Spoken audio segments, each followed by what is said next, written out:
welcome back mechanics, and welcome back to the channel. As you can see here, we finally got the little engine cradle made up. It's all welded, it's painted, it's looking pretty good. And now the day has finally come for us to finally separate the motor and the transmission. So again, not really how-to videos. This is my first time doing it. I do have the manual. So if you pick up a couple tips and tricks, let me know. Yeah, I'm just gonna dive right into it. Now, before I start, I know you're supposed to kind of stick a screwdriver down in here where the clutch fork goes to separate something or another, i.e. the wave lock or wave track, whatever you want to call it, in order to split them. But I'm not too worried about it because the clutch in this transmission is going to get tossed anyway, so I'm not super worried about it. And while we're at it, we're also going to take off some of the peripherals from the engine, like the manifold, the turbo, all the accessories, the intake manifold, and we'll set them aside. The goal today is to just have the engine separated from the transmission. I gotta run to the hardware store to get some bolts to mount up to the engine stand. So without further ado, let's just go ahead and get into it.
We have the engine, our 4G63 with MyVac on the intake cam for the Evo 9. Is split from our transmission, which is right down there. Today's goal is to take off the clutch that I had a little bit of trouble fighting, taking off from the transmission, but nonetheless, we're going to take the clutch off. This clutch is junk. There's nothing really truly wrong with it. It's not really worn out, but I have a new clutch, so we're going to use that instead. So we're going to take off the clutch and get it mounted to our engine stand so that we can go ahead and continue to take off all of the accessories, i.e. the power steering pump, the belt, turbo, manifolds, both the intake and the exhaust, which is obviously the intake. And then somehow, some way, I managed to nick our coolant neck for the upper radiator or lower radiator hose coolant neck. So yeah, I got to fix that. If I can't bend this back into place, which is really not that big a deal, but if I can't, kind of get it back in place, then we'll figure out how to get a new one. So enough talking. Let's go ahead and get it situated. So first things first, let's go ahead and get this clutch off. So yeah, stay tuned.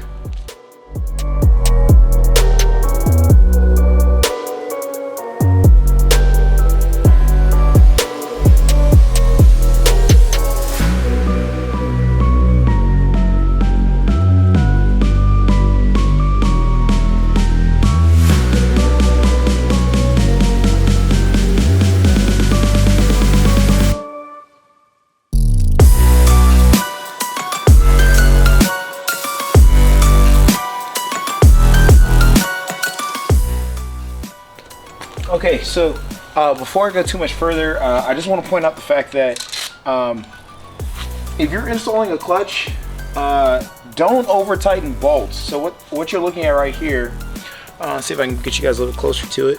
So what you guys are looking at right here, right where my thumb is pointing, is a lock washer, and that is used for the bolt. So this is what the lock washer is supposed to look like. It's supposed to be on the back of the bolt. Hopefully you guys can see that. It's supposed to be on the back of the bolt like such, and that is to obviously lock the bolt in place. Now this one is split in addition to 3 other ones that are split, and that's bad. Needless to say that several things can happen here, right? So obviously when they went to go install this clutch, I didn't even see from the tooling marks from the impact that they used that they just drove it in there as hard as possible, and clearly that's the wrong answer. You should always torque the spec, especially something as critical as the clutch. Moreover, these were tightened down to the point where the washers had actually split. So let's go and get another view at that, so you can see how tight that how split that washer is.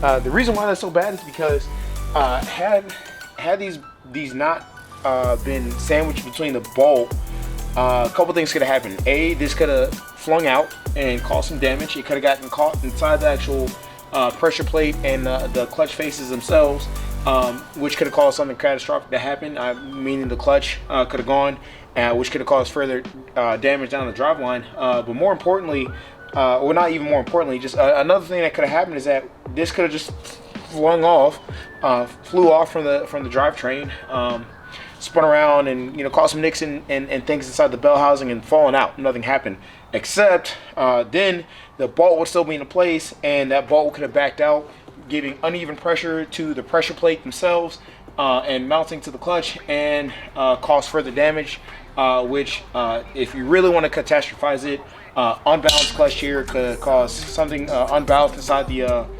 crankshaft, the rotating assembly of the engine, and could have cracked something or could have blown the engine up. And for all I know, that could have very well would have happened. I haven't taken the engine apart, obviously, but we will. So I just want to point that out here. When I install the clutch, obviously I'm going to be doing a video about it, and we're going to do it the right way. This looks like to be a twin disc. Maybe it's a single disc. Either way, it doesn't matter. It's coming off. I don't care. I don't want it. And it's garbage now. So yeah, enough talking. More working.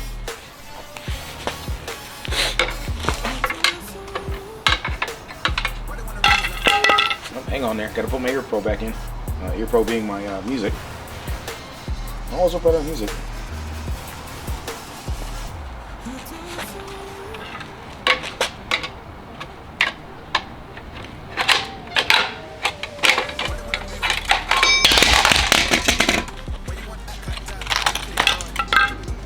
Okay, so real quick before we go any further, you see the clutch face, not the clutch face, the pressure plate slash. Let me correct myself. This is the flywheel. We're looking at the flywheel, and this is a single disc clutch. It doesn't appear to be in terrible shape, honestly, especially after me beating on it on my track day. Link in the video description and up here somewhere. It's a little glazed for my taste. Quite frankly, it's not something I would prefer. But we're gonna go and take this off too. So hopefully my Milwaukee impact will be strong enough to do so. These are 19s. Nope. 18s, 17s, 17s. Okay. Let's go and take this off and see what happens.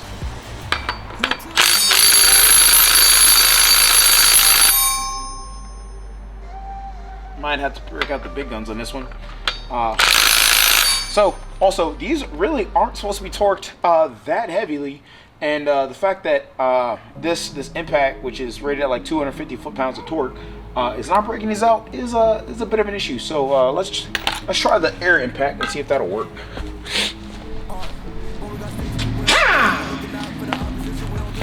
This should have a little bit more room. If this doesn't get it, then we're gonna break out the big guns. So let's see. Nope,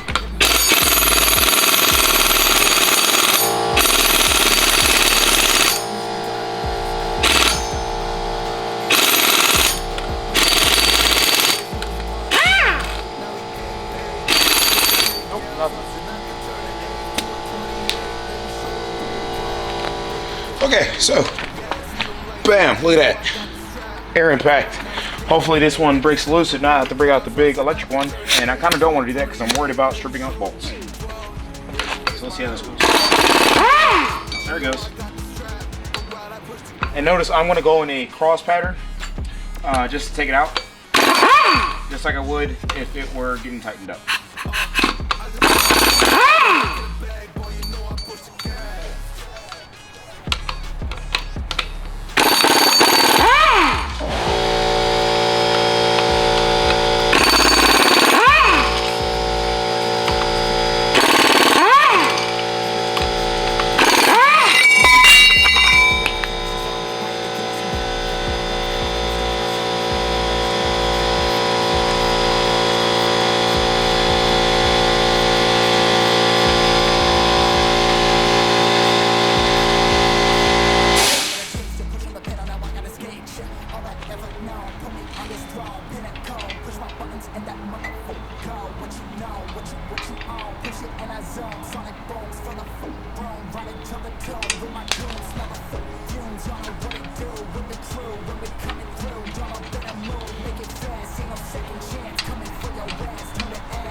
So these are Mitsubishi bolts, I think. They're not ARPs. I have ARP replacements, so we're going to use ARPs. So I'm not super worried about keeping track of these. I keep track of them just out of principle, but I'm not worried about losing them.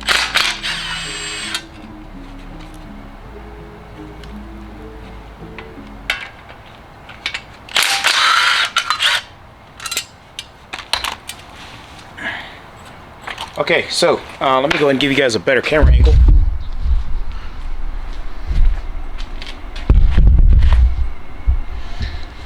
Okay, so right now what I'm about to do is take the engine stand mount and mount it up to the rear of the engine. I'm going to get my adjustable wrench so I can adjust the angle of the engine so I'm not fighting it too badly. And well, obviously you guys will see it. So let's go ahead and stop talking and just go ahead and do it.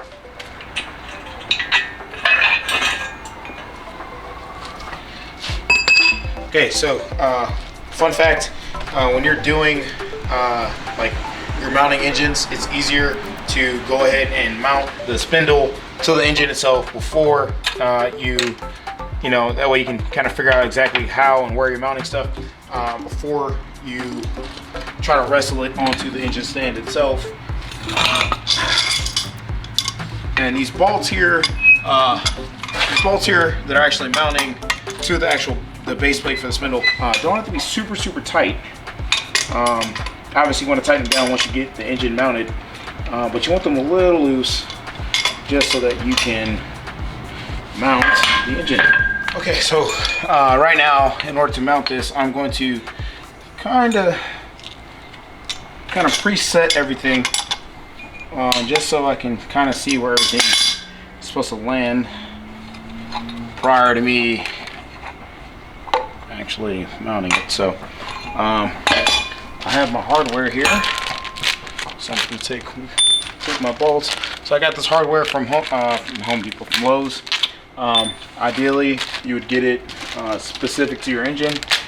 On the Evo it's an M10 by 1.25 thread pitch. This is a little bit larger than I wanted, or in terms of length, this is a little bit longer than what I wanted. So I got some metal spacers, so we're probably going to have time to use those.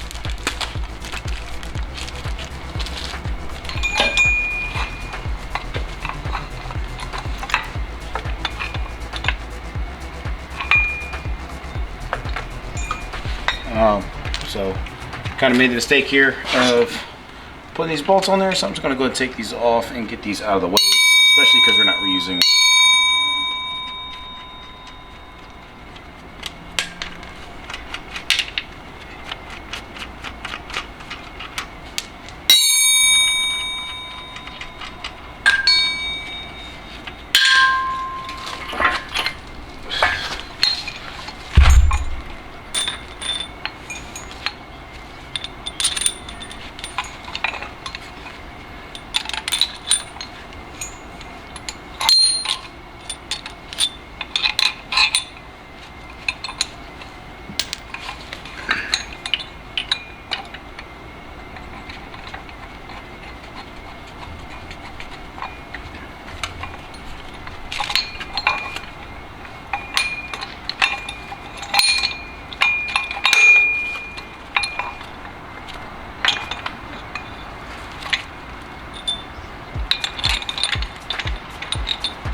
Am I going the right way? Nope, not going the right way. Okay, so let's go this way. So like I said, this isn't this video series isn't a how-to video series, okay? I'll be completely honest with you. Although I'm a very good mechanic, I know how to do all of these things. This is my first time doing it on an Evo, and the last thing I'm gonna do is give you guys bad information. That is not what we are about here at Cars Garage. Just a little bit of an angle. I hope that you guys can learn from what I do. I do truly have a passion for the automotive industry. This is absolutely everything I love. So look at that. Wow, work harder, not smarter. Know what I'm saying? And even the angle is just about right for this pin. A little shimmy here. There we go. Just have to push down ever so slightly. Wow, look at that. Now, the moment of truth here. Let's go ahead and get the bar in the back. So let's go ahead and readjust you guys for a minute.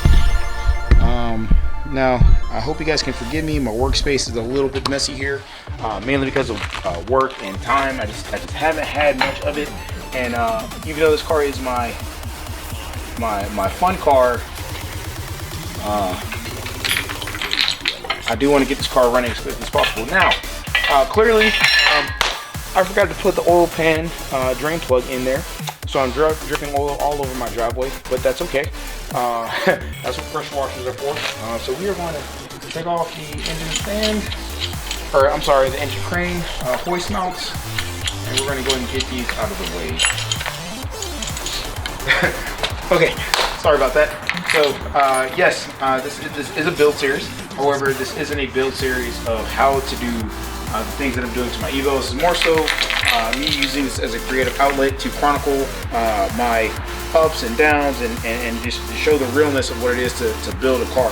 If you guys haven't already been to my website, I have t-shirts and pants and stuff like that available, and my tagline and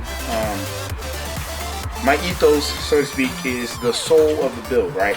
And what does that mean? So it's super, it may sound a little ambiguous, but it's super close to me, and it's very important to me what it means to have soul and everything. So I truly believe that when you become one with equipment or one with your whatever love you have, so be it painting, be it metalworking, be it working on cars, driving cars, whatever, you impart some of your soul and some of how you feel onto that object. And clearly, I absolutely adore my car and my engine. You know, click somewhere up here to kind of to see why I'm doing what it is I'm doing. I'm pretty sure this spun a bearing. And most people, some people, maybe not most, but some people would just go and junk the car or sell it or whatever. Not I. This is my hero car. This is something that, man, I'm getting emotional thinking about it. This is a car that I've dreamt of owning since I was a child, and now that I actually have one, I'm gonna do everything within my power to keep it running and keep it as healthy as possible. And starting with actually troubleshooting and taking apart the engine and seeing exactly what went wrong, where it went wrong, why it went wrong, all those things. I want to figure out the who, what, where, when, why, and how to where we are right now. And it's very important to me that I actually show the care and effort that this vehicle deserves.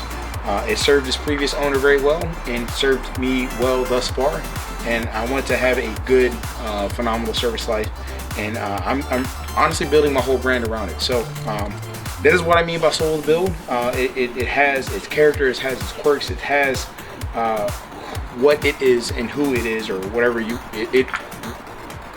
or whomever wants to identify it as. And it's very special to me.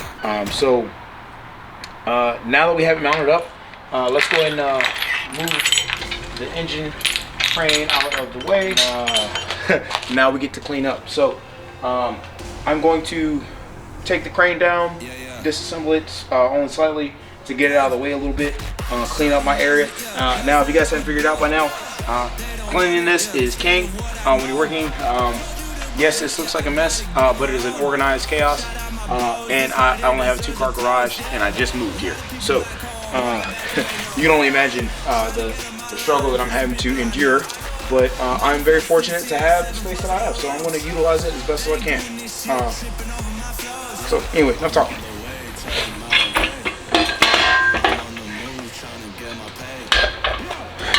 Okay, now that our engine crane is out of the way, now we can start for the night. Now it is getting a little late. I don't want to be out here too late, too dark. So we're just going to take off a few of the things out of the engine. So after I clean up some of these bolts that are not needed, because I do not like unnecessary parts or unnecessary mess. Also, guys, if you think for some reason buying a secondhand clutch is a good idea, I wouldn't. I view that as a critical part, and you need to treat it as such. And you should not buy them secondhand. That's my personal opinion. Open box is okay. That's how I bought my clutch. But this one here. But yeah, definitely don't buy used clutches. I would not do that. Okay, so I'm back. It's funny, we're actually to the point we are right now with the engine. I was going to go ahead and replace the clutch anyway. So already I've seen the rear main seals leaking slightly. The clutch is actually junk. Little block washers that were not in good shape. Pretty sure that's one of the bearings, so we'll see how that goes.